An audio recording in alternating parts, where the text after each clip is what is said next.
Chaque jour, Charles et Carole vous présentent la leçon de l'école du sabbat.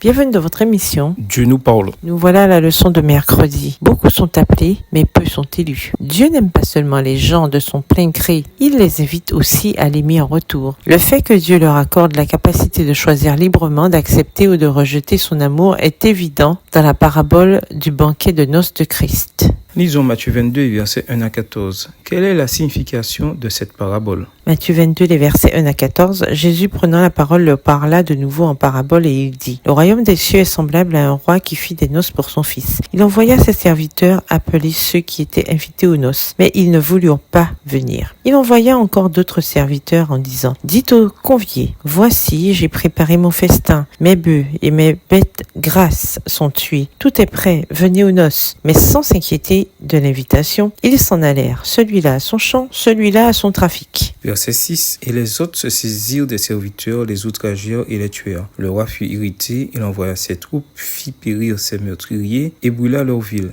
Alors il dit à ses serviteurs: Les noces sont prêtes, mais les conviés n'en étaient pas dignes. Allez donc dans les carrefours et appelez aux noces tous ceux que vous trouverez. Ses serviteurs allèrent dans les chemins, rassemblèrent tous ceux qu'ils trouvèrent méchants et bons, et la salle des noces fut pleine de convives. Verset 11. Le roi entra pour voir ceux qui étaient à table, et il aperçut là un homme qui n'avait pas revêtu un habit de noces. Il lui dit: Mon ami, comment es-tu entré ici sans avoir un habit de noces? Cet homme eut la bouche fermée. Alors le roi dit aux serviteurs: Liez-lui les pieds et les mains, et jetez-le dans les ténèbres du dehors, où il y aura des pleurs et des grincements de dents. Car il y aura beaucoup d'appelés, mais peu d'élus. Dans la parabole du banquet de noces, un roi organise un mariage pour son fils et envoie ses serviteurs pour appeler ceux qui étaient invités aux noces. Mais ils ne voulurent pas venir. Matthieu 22, versets 2 et 3. Plus d'une fois, le roi envoya ses serviteurs les appeler, mais ils ignorèrent son appel. Et pire encore, saisirent ses serviteurs et les tuèrent. Matthieu 22, les versets 4 à 6. Plus tard, après avoir réglé le sort de ceux qui avaient tué certains de ses serviteurs, le roi dit: Les noces sont prêtes, mais les invités n'en étaient pas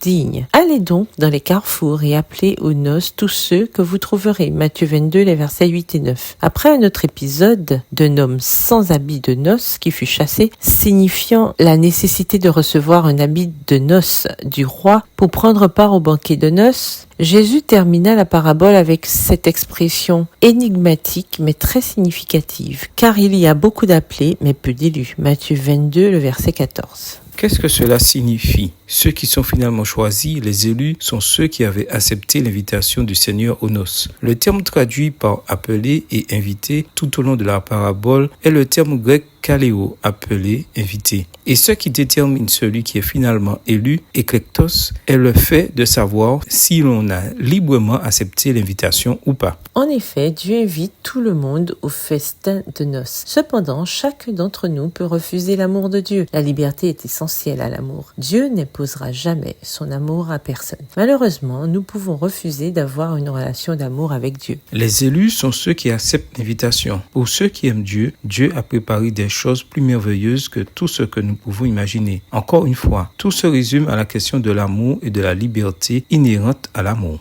Dans votre vie, qu'est-ce qui révèle le fait que vous avez accepté l'invitation aux noces et que vous êtes venu habillé de manière appropriée? Au revoir. Et à demain si Dieu veut.